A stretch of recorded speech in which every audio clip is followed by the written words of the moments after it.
नाज़रीन, ख़बरुनि जो सिलसिलो जारी आहे।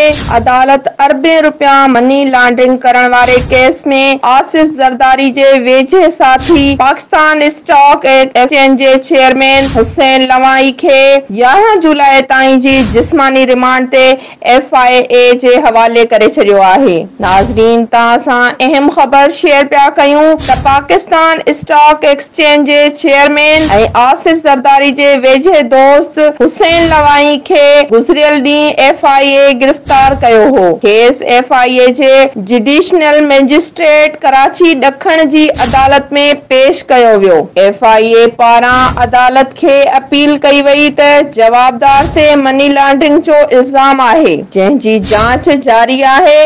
इन लाइ जवाबदार खे जिस्मानी रिमांड ते FIA हवाले कयो वञे, जंहिं खां पोइ खेस जांच ते रिमांड लाइ FIA हवाले कयो वियो।